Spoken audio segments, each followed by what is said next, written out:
السلام عليكم ورحمة الله وبركاته.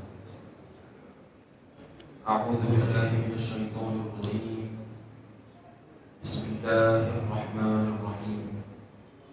يا أيها الذين آمنوا إذا تداينتم بدين إلى أجل مسمى فاكتبوه وليكتب بينكم كاتب بالعدل ولا يأب كاتب أن يكتب كما علمه الله فليكتب وليملل الذي عليه الحق وليتق الله ربه ولا يبخس منه شيئا فإن كان الذي عليه الحق سفيها أو ضعيفا أو لا يستطيع أن يمل هو فليملل وليه بالعدل واستشهدوا شهيدين من رجالكم فإن لم يكونا رجلين فرجل وامرأتان ممن ترضون من الشهداء أن تضل إحداهما فتذكر إحداهما الأخرى ولا يأبى الشهداء إذا ما دعوا ولا تسأموا أن تكتبوه صغيرا أو كبيرا إلى أجله ذلكم أقسط عند الله وأقوم للشهادة وأدنى ألا ترتابوا إلا أن تكون تجارة حاضرة تديرونها بينكم فليس عليكم جناح ألا تكتبوها وأشهدوا إذا تبايعتم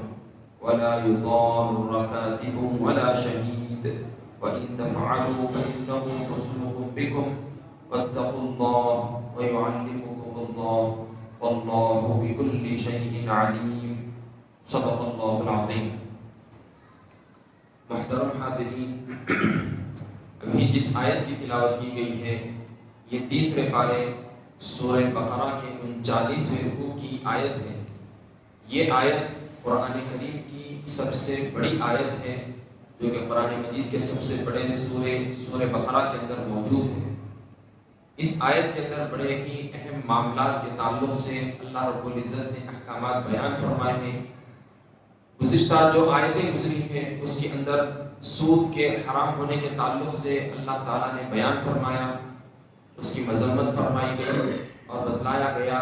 کہ تجارت، خرید و فروخت جو کاروبار ہے جس کو بیع کہا جاتا ہے، اللہ نے اس کو حلال قرار دیا ہے. اور جو ربا ہے، سود، یہ چیز حرام ہے. چاہے سود کا لینا ہو یا سود کا دینا ہو یا اس کے اندر کسی کی مدد کرنا ہو یا اس کے تعلق سے جو بھی معاملت داری ہو، لکھنا پڑھنا ہو سود کے تعلق سے، ہر صورت جو ربا میں شامل ہوگی، سود کے کاروبار میں معاملت داری ہوگی، ہر صورت حرام ہے سود کا لینا. اب اس کے بعد آخری میں جو گزشتہ آیتیں بتلائی گئی اس میں یہ بھی تھی کہ جب کسی کو قرض دیا گیا ہے تو اب اس پر کسی کو سود نہیں لینا چاہیے. البتہ جو اصل رقم ہے، اصل جو اس کے پیسے تھے، وہ اپنے اصل پیسوں کی رقم واپس لے سکتا ہے. البتہ یہ بات بھی ملحوظ رکھنی چاہیے کہ سامنے والے جس کو آپ نے پیسے دیے تھے مقروض کو تنگ نہ کرے، اور جو وقت مقررہ آپ نے طے کیا تھا اس میں بھی نرمی کرنی چاہیے. آپ کا ہی حق ہے، جو اصل پیسے ہیں لینا تو آپ کو ہی ہے، لیکن اگر آپ مقروض کو ٹائم دیتے ہیں، مہلت دیتے ہیں، تو اللہ تعالیٰ اس پر اجر و ثواب آپ کو عطا فرماتا ہے. اس سے بہتر اور طریقہ یہ ہے کہ اللہ تعالیٰ نے آپ کو زیادہ مال و دولت سے نوازا ہے، تو اگر آپ اپنے قرض کو معاف کر دیتے ہیں تو یہ اور بڑا درجہ اس کو قرار دیا گیا ہے. بہت زیادہ اس پر اللہ تعالیٰ ثواب عنایت فرمائیں گے. تو جو بندہ کسی کو قرض دیا تھا تو اس کے ٹائم میں نرمی برتتا ہے یا اس کے قرضے کو معاف کر دیتا ہے، تو ایسے بندے کل قیامت کے دن اللہ کے عرش کے سائے میں ہوں گے، اللہ کی بڑی مہربانیوں میں رہیں گے یہ کل بندے قیامت کے دن. پھر آخری میں جو آیت فرمائی گئی تھی اس میں آخرت کے دن سے ڈرایا گیا کہ یہاں پر جو دنیا کے اندر ہم جو زندگی گزار رہے ہیں، جو چاہے منمانی اگر کریں گے تو پھر یاد رکھ لو کہ کل اللہ کے سامنے کھڑے ہونا ہے. تو پھر کل کیا جواب دو گے؟ وہاں پر جب حساب لیا جائے گا تو پھر کیسا تم اس کے اندر کامیاب ہو سکتے ہو؟ تو لہٰذا دنیا میں جو بھی کاروبار کرو، جو بھی معاملت داری کرو، جو بھی چیزیں ہو، اللہ کے خوف کو ملحوظ رکھو، خوف خداوندی کو سامنے رکھتے ہوئے ان چیزوں کو طے کرو اور آخرت کی فکر کرو. اب آج کی جو اتنی بڑی طویل آیت پڑھی گئی ہے تو اس کے اندر بڑی اہم باتیں ہیں معاملت داری کے تعلق سے، کیونکہ ہم کسی کو قرض دیتے ہیں یا کسی کے پاس سے پیسے لیتے ہیں، کاروبار کرتے ہیں، کسی کو کچھ پیسے دیتے ہیں، کوئی چیز خریدتے ہیں، کبھی کیا ہوتا ہے پہلے چیز ہم لے لیتے ہیں، پیسے بعد میں دیتے ہیں جس کو ادھار کہا جاتا ہے، یا پھر جو ہے پہلے اس کو پیسے دے دیتے ہیں، آرڈر دے دیا گیا ہے اور وہ چیز بعد میں تیار ہو کر آتی ہے۔ تو اس قسم کے مسائل جو ہم اپنے درمیان میں طے کرتے ہیں تو اسلامی احکامات کیا ہیں؟ اسلام تو ہمیشہ ہم کو پاکیزگی، صاف ستھرائی سکھاتا ہے کہ جیسا ہم جسم کو، کپڑوں کو صاف ستھرا رکھتے ہیں ویسے ہی ہم اپنے معاملات کو صاف ستھرا رکھیں، اپنی عزت کی حفاظت کریں، دوسروں کی عزت کی حفاظت کریں اور آپس میں لڑائی جھگڑے سے گریز کریں، لڑائی جھگڑے سے بچتے رہیں اور کوئی ایسے کام نہ کریں کہ کل کے دن لڑائی جھگڑے کی نوبت آ جائے۔ تو اب یہی چیزیں جو ہم معاملت داری کرتے ہیں کہ ہم نے کسی کو پیسے دے دیے، اب وہ آرڈر دے دیا گیا ہے، وہ بن کر آنے کے لیے ٹائم ہوگا، تو اب ممکن ہے اگر وہ آگے چل کر وہ ٹائم پر وہ چیز نہیں دیا، لڑائی جھگڑے کی نوبت آئے گی۔ تو لہذا جب اس قسم کے معاملات ہوں گے یا پھر آپ نے کسی کو پیسے ادھار دیے تھے، اب اس کے تعلق سے کوئی لکھا پڑھی نہیں ہوئی، کب دینا ہے، کیا کرنا ہے، اس کے تعلق سے آپ نے کوئی وضاحت بھی نہیں کی، تو آگے چل کر لڑائی جھگڑے کی نوبت آ سکتی ہے۔ تو اسلامی تعلیمات یہ ہے، اللہ تعالیٰ کا حکم یہ ہے کہ جب اس قسم کے معاملات ہوں، چاہے وہ پیسوں کا معاملہ ہو، کسی کو ادھار دے رہے ہوں یا کوئی چیز آرڈر دے رہے ہوں، یا جو بھی اس قسم کے معاملات ہوں، گھر کرائے پر لے رہے ہوں، گھر بیچ رہے ہوں، یا جو اس قسم کے معاملات ہوں گے ان میں لکھا پڑھی کر لینا، یعنی تحریری ایک نوٹ تیار کر لینا بہتر قرار دیا گیا ہے تاکہ آگے چل کر لڑائی جھگڑے سے محفوظ رہ جائے۔ آپ نے جو پیسے دیے تھے آگے برابر اس کی تاریخ، دن متعین کر دیا جائے گا اس کے پیپر کے اندر، تو پھر وہ سامنے والا جو پیسے دیا ہے کل کے دن وہ مکر نہیں سکتا، اگر مکرے گا تو یہ چیز پیش کر دی جائے گی کہ دیکھو صاحب آپ کو جب میں پیسے دیا تھا یہ نوٹ لکھا گیا تھا، یہ تحریر موجود ہے۔ تو اسی کے قسم کے اللہ تعالیٰ یہاں پر احکامات بتلا رہے ہیں۔ تو معاملت داری میں تحریر، کوئی نوٹ لکھ لینا چاہیے، پیپر لکھوا لینا چاہیے، اور ساتھ ہی ساتھ اگر دو گواہ بھی آپ نے رکھ لیے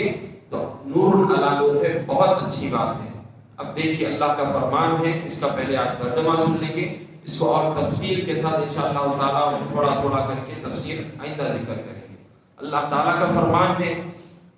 یا ایھا الذین آمنوا اذا تداینتم بدین الی اجل مسمى فاکتبوہ، یعنی اے ایمان والو جب کبھی تم آپس میں کسی مقررہ میعاد تک کے لیے ادھار کا معاملہ کرو تو اس کو لکھ لیا کرو۔ وَلْيَكْتُبْ بَيْنَكُمْ كَاتِبٌ بِالْعَدْلِ، اور لکھنے والے کو چاہیے کہ تمہارے درمیان دستاویز انصاف سے لکھے۔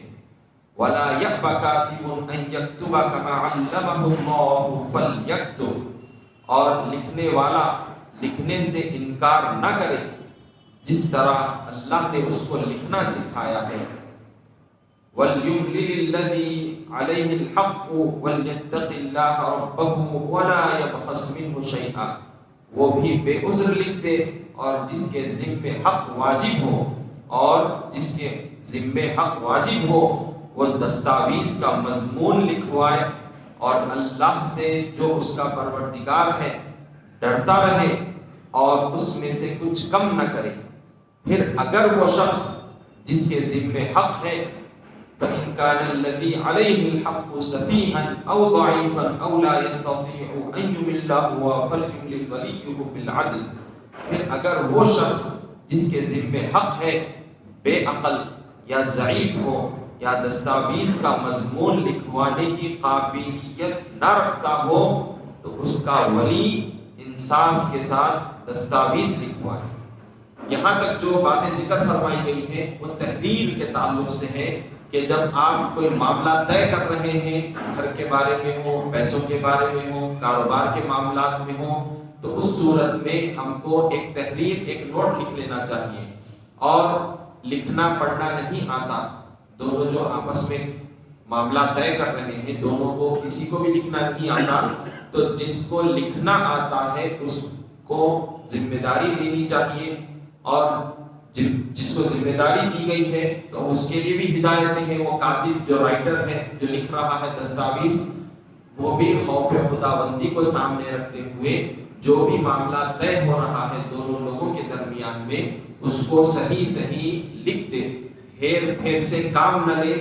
کسی کو دھوکہ نہیں ہرگز نہ دے۔ اللہ تعالیٰ نے جو لکھنے کی اس کو صلاحیتیں دی ہیں، جو اس کو اللہ تعالیٰ نے بنایا ہے اس کو، تو برابر اس بندے کو چاہیے کہ وہ صحیح طور پر تحریر کو لکھے، اس میں کوئی غلطی ہیر پھیر ہرگز نہ کرے۔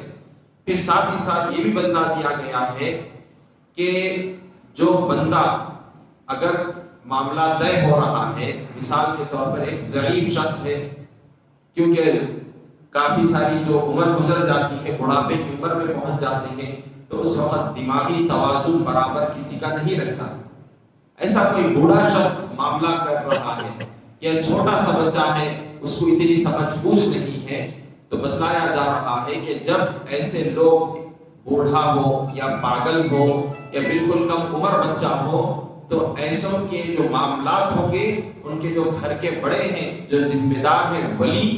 وہ اس معاملے کو طے کر سکتے ہیں۔ ان بچوں سے، ان بوڑھوں سے، ان پاگلوں سے آپ معاملہ نہ کریں، بلکہ ان کے بڑے ذمہ دار ہیں، ان کو سامنے رکھ کر معاملے کی تحریر اور جو بھی تفصیلات ہوں گی اس کو بیان کرتے ہوئے معاملے کو آگے بڑھایا جائے۔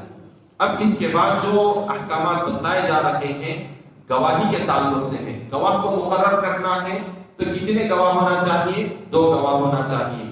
2 کے 2 مرد ہوں یا 1 مرد 2 عورتیں گواہی میں شامل کیے جا سکتے ہیں۔ اب دیکھیے اللہ کا کیا فرمان ہے گواہی کے تعلق سے، وَاسْتَشْهِدُوا شَهِيدَيْنِ مِن رِجَالِكُمْ، اور تم اپنے میں سے 2 مردوں کو دستاویز پر گواہ کر لیا کرو۔ فَإِن لَّمْ يَكُونَا رَجُلَيْنِ فَرَجُلٌ وَامْرَأَتَانِ مِمَّن تَرْضَوْنَ مِنَ الشُّهَدَاءِ، یعنی پھر اگر 2 مرد نہ ہوں تو 1 مرد اور 2 عورتیں جن کو تم گواہ پسند کرو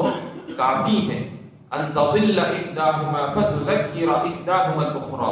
کہ اگر ان میں سے ایک بھول جائے گی تو دوسری اسے یاد دلا دے گی۔ یعنی جو ایک مرد ہے، اب 2 عورتیں ہیں، تو 2 عورتوں کو کیوں رکھا گیا ہے؟ کیونکہ عورت جسمانی اعتبار سے دیکھا جاتا ہے کہ عام طور پر اس کے اوپر جو گھریلو ذمہ داریاں ہوتی ہیں، اور پھر اس کو ناقص العقل جو قرار دیا گیا ہے کہ وہ جلد بھول جاتی ہے عورت، تو لہذا 2 عورتوں کو رکھنے میں مصلحت یہ ہے، ایک عورت اگر بھول گئی تو دوسری عورت یاد دلا دے گی کہ ہاں دیکھو ہم نے معاملہ جب ہوا تھا سامنے موجود تھے، ہم نے دیکھا ہے یہ چیزیں اس کے اندر موجود تھی، تو لہذا اس وجہ سے 2 عورتوں کو رکھنے کا حکم دیا گیا ہے۔ لیکن صرف 2 عورتیں ہی نہیں بلکہ 1 مرد بھی ہونا ضروری ہے، 1 مرد اور 2 عورتیں، اور 2 عورتیں 1 مرد کے بالمقابل ہوں گی۔ تو اس طرح سے اسلام میں 2 مردوں کی گواہی چلتی ہے، یا پھر 1 مرد 2 عورتیں، اس طرح سے 3 اشخاص مل کر گواہی دیتے ہیں۔ یہ معاملات کے اندر ہے۔ البتہ جو سزاؤں کے بارے میں احکامات ہیں، جیسا کہ حدود ہے، قصاص ہے، زنا کے بارے میں جو گواہی پیش کی جائے گی، اس کے اندر عورتوں کی گواہی قابل قبول نہیں ہے، چاہے 4 عورتیں ہوں 2 عورتیں ہوں۔ زنا کے معاملے میں، سزا کے معاملے میں عورتوں کی گواہی نہیں، بلکہ صرف معاملات کے اندر گواہی چلے گی۔ اب آگے دیکھیے اللہ تعالیٰ کا کیا فرمان ہے، وَلَا يَأْبَ الشُّهَدَاءُ إِذَا مَا دُعُوا، اور جب گواہوں کو گواہی کے لیے بلایا جائے تو وہ انکار نہ کریں۔ وَلَا تَسْأَمُوا أَن تَكْتُبُوهُ صَغِيرًا أَوْ كَبِيرًا إِلَىٰ أَجَلِهِ، اور معاملہ چھوٹا ہو یا بڑا اس کو مدت کے تعین کے ساتھ لکھنے میں کاہلی نہ کرو۔ ذَلِكُمْ أَقْسَطُ عِندَ اللَّهِ وَأَقْوَمُ لِلشَّهَادَةِ وَأَدْنَىٰ أَلَّا تَرْتَابُوا إِلَّا أَن تَكُونَ تِجَارَةً حَاضِرَةً تُدِيرُونَهَا بَيْنَكُمْ فَلَيْسَ عَلَيْكُمْ جُنَاحٌ أَلَّا تَكْتُبُوهَا، یعنی یہ بات اللہ کے نزدیک زیادہ قرین انصاف ہے اور گواہی کے لیے بہت درست طریقہ ہے اور بہت ہی قریب ہے اس سے کہ تم کسی طرح شک و شبے میں نہ پڑو۔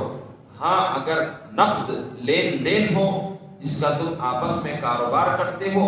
تو ایسی صورت میں اگر دستاویز نہ لکھو تو تم پر کچھ گناہ نہیں، وَأَشْهِدُوا إِذَا تَبَايَعْتُمْ، اور جب ایسا کاروبار کرو تب بھی احتیاطاً گواہ بنا لیا کرو. وَلَا يُضَارَّ كَاتِبٌ وَلَا شَهِيدٌ، اور دستاویز کے لکھنے والے اور گواہ کو کسی طرح کا نقصان نہ پہنچایا جائے. وَإِن تَفْعَلُوا فَإِنَّهُ فُسُوقٌ بِكُمْ، اور اگر تم لوگ ایسا کرو تو یہ تمہارے لیے گناہ کی بات ہے. وَاتَّقُوا اللَّهَ، اور اللہ سے ڈرو. وَيُعَلِّمُكُمُ اللَّهُ، اور دیکھو وہ تم کو فلاح و سعادت کے طریقوں کی تعلیم دیتا ہے. وَاللَّهُ بِكُلِّ شَيْءٍ عَلِيمٌ، اور اللہ ہر چیز کا جاننے والا ہے. انشاءاللہ تعالی مزید اس کے اندر جو احکامات ہیں اس کو مختصر تھوڑا تھوڑا کر کے ہم آئندہ کی محفل میں ذکر کریں گے. صلی اللہ تعالی وسلم علی خیر خلقہ سیدنا محمد وعلی آلہ وصحبہ اجمعین، والحمد للہ رب العالمین.